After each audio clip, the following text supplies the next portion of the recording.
So greetings. Thank you very much for having me here this evening. I want to start by apologizing that I must speak in English.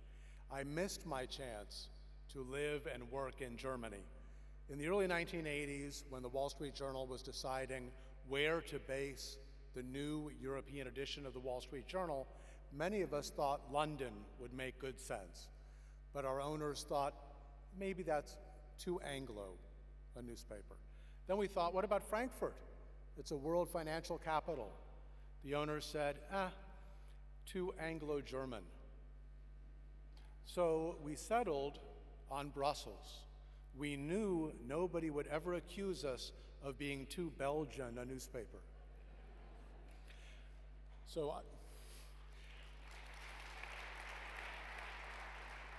merci bien.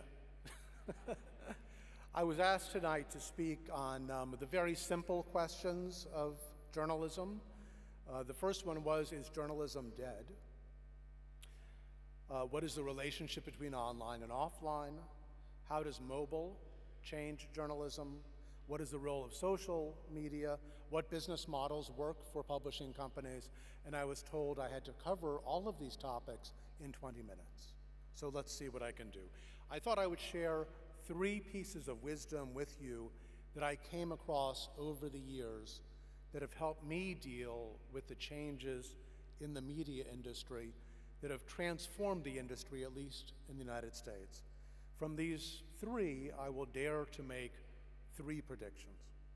So let me start with what in Silicon Valley is called the first law of technology. The first law of technology says that whenever there's a new technology that affects consumer behavior, we always overestimate the impact of the change in the short term, but then we also always underestimate the effect of the change in the long term. So when the internet first launched, as some of you may remember, some people predicted that newspapers and magazines would go out of business right away. There'd be no reason for them. This overestimated the impact in the short term. The dot-com bust of the early 2000s then falsely persuaded many publishers that the internet would not have such a big impact on their business. This underestimated the impact in the long term. My favorite story on underestimating the impact of technology comes from Steve Jobs. Several years ago, when I was publisher of the Wall Street Journal, I visited him in his office in Silicon Valley.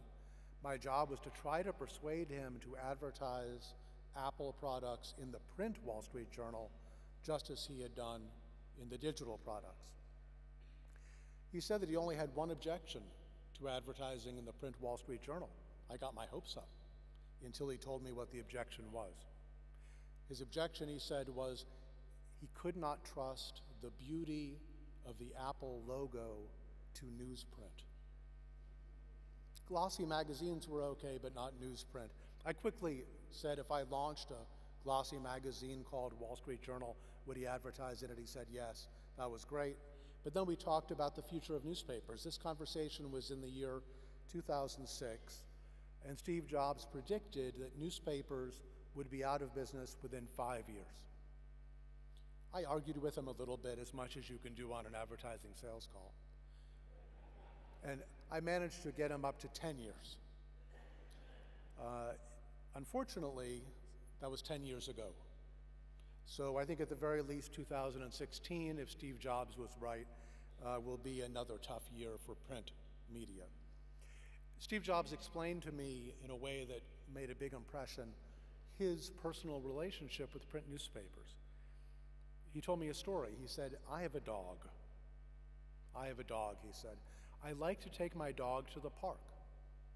Every once in a while, I take my dog to the park, I throw a stick, the dog catches a stick and brings it back to me. I looked at him like I had no idea what this story meant. So he said, whenever I have the time, I love to throw a stick with my dog. I miss it when I don't do it. Whenever I have time, I read my print newspaper. I miss it when I don't do it, but I don't do it. Our lives are not like that anymore, he said. So this is what the internet does. It gives all of us as consumers enormous new choices, including new ways to get information. We may miss our old habits, but new digital habits become irresistible. One example, I think, of underestimating change in the long term for the internet is the incredible new role for mobile. In just the past few years, the internet has evolved from desktop to mobile. The head of Coca-Cola in the 1920s once said a great ambition for his soda. He said, "I want Coke to be within an arm's length of desire." You wanted to get a can of Coke, a bottle of Coke, within arm's length of everybody in the world. Well, we now all have our media within arm's length of desire. Some of us are news junkies, and we have two, and this allows, by the way, for mobile multitasking.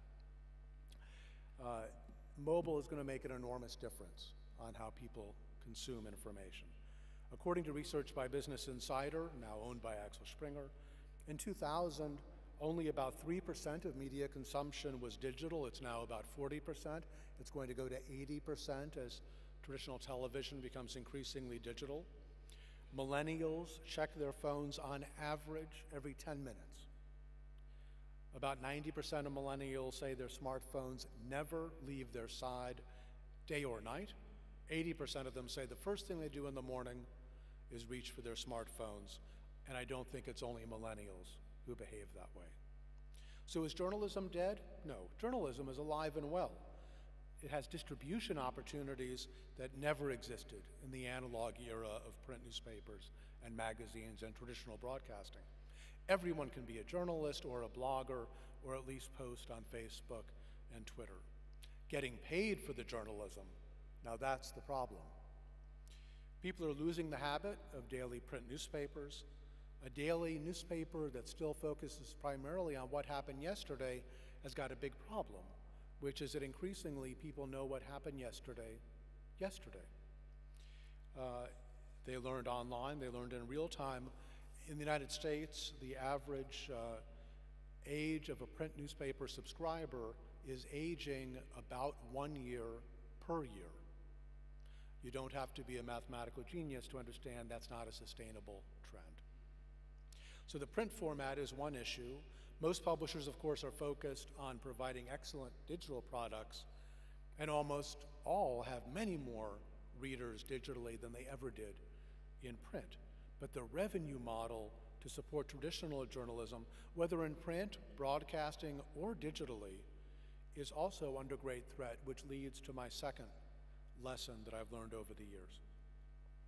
Until recently, advertising was, for most publishers around the world, by far the largest revenue stream and by far the largest driver of profits.